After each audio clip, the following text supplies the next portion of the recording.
बिस्मिल्लाहिर्रहमानिर्रहीम। अस्सलामुअलैकुम। मैं हूँ राबेल ज़हरा, आपकी उर्दू की मौल्लिमा।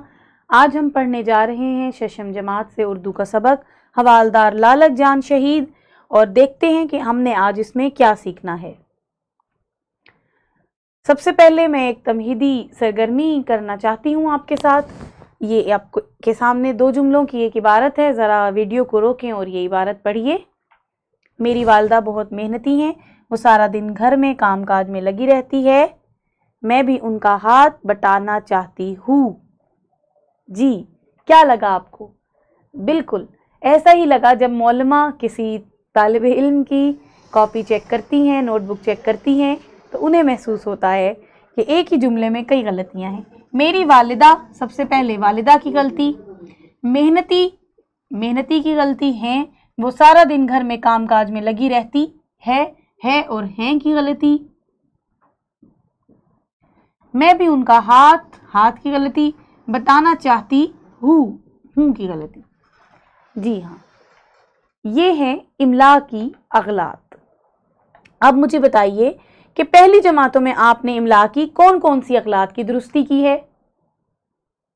जी, आगे बढ़ते हैं। आज हमारा यही है हासिल ताल्लुम कि आप सेहत और रफ्तार के साथ इमला लिख सकें।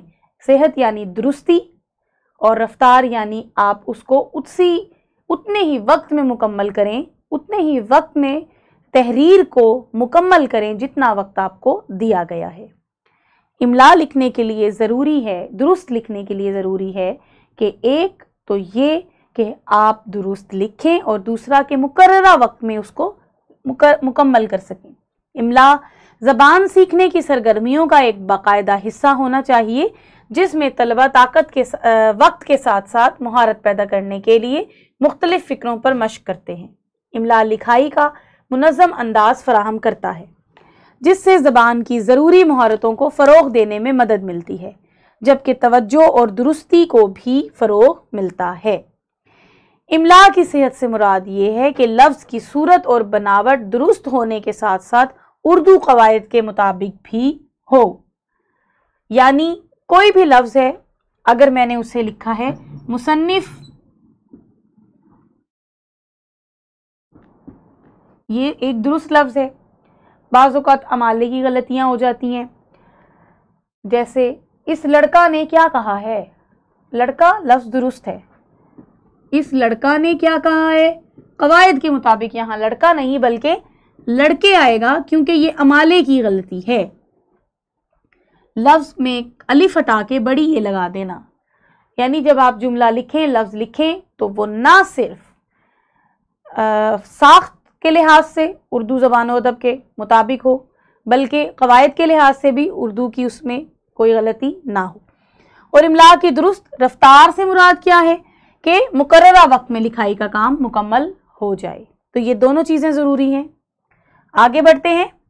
इमला के अल्फाज, ये देखिए, मुनक़िदा, क्या गलती है इसमें, सीसा, मुस्तहकम, हवालदार, इख्तिताम।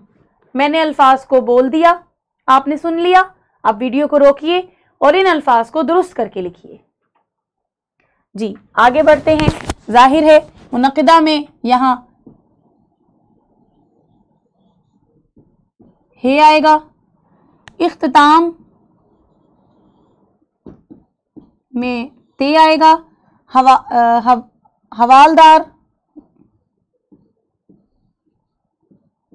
और मुस्तहकम और सीसा।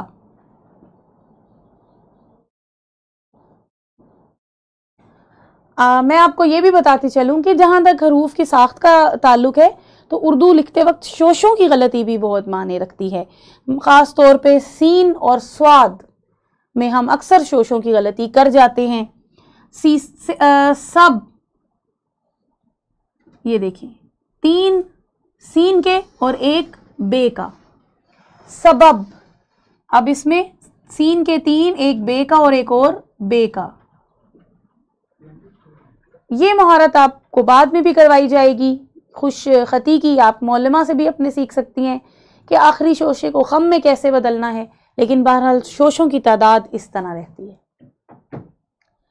آگے بڑھتے ہیں۔ انفرادی سرگرمی، طلبہ سبق کے اہم الفاظ کی مشق کر کے معلمہ کی مدد سے زبانی لکھیں گے۔ یہاں میں آپ کو ایک بہت اہم نقطہ دینا چاہتی ہوں۔ اگر آپ اپنی املا صحیح کرنا چاہتے ہیں تو آپ کیا کریں گے؟ املا کی مشق کریں گے؟ نہیں، املا کی مشق کرنے سے زیادہ بہتر ہے کہ آپ سبق کو اچھی طرح پڑھیں اور پڑھتے وقت حروف پر غور کریں۔ اگر آپ حروف کی ساخت پر غور کریں گے اور دیکھیں گے کہ سبق میں الفاظ کیسے لکھے گئے ہیں تو آپ لکھتے وقت بھی صحیح لکھیں گے۔ جب کمرہ جماعت میں بعض اوقات بلند خوانی ہو رہی ہوتی ہے اور آپ کی توجہ حروف کی طرف بعض اوقات نہیں ہوتی، تصورات میں کہیں اور ہی اڑانے بھر رہے ہوتے ہیں، اس وقت یہ ہوتا ہے کہ آپ نے چونکہ ان کو صحیح طرح حروف کو پڑھا نہیں، الفاظ پہ صحیح طرح نظریں نہیں دوڑائیں، تو آپ اس کو صحیح طرح لکھنے کے قابل بھی نہیں ہو پاتے اور املا کی غلطیاں کر دیتے ہیں۔ املا کی جو مشق ہے اس کو کرنے کا ایک طریقہ جوڑ توڑ کا بھی ہوتا ہے۔ یہ دیکھیے، تعینات، داستان، قائل، یہ لفظ توڑ توڑ کے لکھے گئے ہیں۔ یہ دیکھیے، اوجھل، ان لفظوں کو توڑ توڑ کے اسی لیے لکھا گیا ہے کہ آپ جوڑ توڑ کے ذریعے لفظ کو صحیح لکھنا سیکھیں۔ اب یہ حروف ہیں، خاص الفاظ ہیں، ان کو اچھی طرح سے پڑھیے، ان پہ غور کیجئے۔ اس کے بعد میں زبانی ان الفاظ کو آپ کو لکھواؤں گی۔ کمرہ جماعت میں معلمہ آپ کو یہ الفاظ زبانی لکھوائیں گی۔ آگے بڑھتے ہیں۔ یہ ہے آپ کے سامنے ایک اقتباس۔ آپ نے کرنا یہ ہے کہ میں اقتباس کی بلند خوانی کروں گی، آپ اسے اچھی طرح سے سنیے اور لفظوں پہ غور کر کے پڑھیے۔ اس کے بعد ہم اس اسکرین کو سامنے سے ہٹا دیں گے اور میں یہ اقتباس پڑھوں گی اور آپ اس اقتباس کا املا لکھیں گے۔ معلمہ کمرہ جماعت میں آپ کو یہ سرگرمی کروائیں گی۔ میں بلند خوانی کرتی ہوں۔ کارگل جنگ کنٹرول لائن پر ہونے والی ایک محدود جنگ تھی جو پاکستان اور ہندوستان کے درمیان 1999 میں لڑی گئی۔ اس جنگ میں واضح کامیابی کسی ملک کو نہ مل سکی، لیکن پاکستانی فوج نے بھارت کے 3 لڑاکا جہاز مار گرائے۔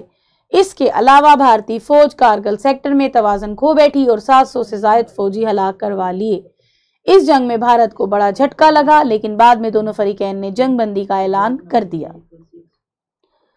جی، یہ اقتباس آپ کی کتاب میں بھی شامل ہے۔ اب گھر کا کام کیا ہے؟ طلبہ والدین کی مدد سے سبق لالک جان شہید میں سے کسی عبارت کا املا لکھوائیں گے۔ عبارت کا املا اس صورت میں بھی لکھوایا جا سکتا ہے کہ ایک گروپ ایسا بنا دیا جائے ان طلبہ یا طالبات کا جن کا املا کمزور ہے، اور معلمہ ایک وائس میسج کے ذریعے، ایک آواز کے پیغام کے ذریعے واٹس ایپ گروپ میں اس کو بھیج دیں اور طلبہ اس کو چلا کر اسے پلے کر کے اس کو سنیں اور پھر گھر میں وہ املا دوبارہ لکھیں۔ کیونکہ جماعت کے کمرے میں بعض اوقات روزانہ اتنی فرصت نہیں مل پاتی، اتنا وقت نہیں مل پاتا کہ ان مخصوص طلبہ یا طالبات پر مزید محنت کی جائے جن کا املا زیادہ کمزور ہے۔ تو بہتر ہے کہ اس طریقے کا بھی استعمال کیا جائے تاکہ ان طلبہ اور طالبات کی املا میں بھی بہتری آ سکے۔ یقیناً آپ کو پتہ چل گیا ہوگا کہ املا کو سیکھنے کے لیے کیا کیا طریقے ہیں۔ عبارت کو غور سے پڑھنا، حروف کی بناوٹ پہ غور کرنا، توجہ دینا، پھر اس کی لکھنے کی مشق کرنا۔ تو اس کو ضرور آپ نے اپنے عمل میں لانا ہے، اس کو ضرور سیکھنا ہے آپ نے۔ آئندہ کسی نئے موضوع کے ساتھ آپ سے دوبارہ ملاقات ہوگی انشاءاللہ، پھر ملیں گے۔ شکریہ۔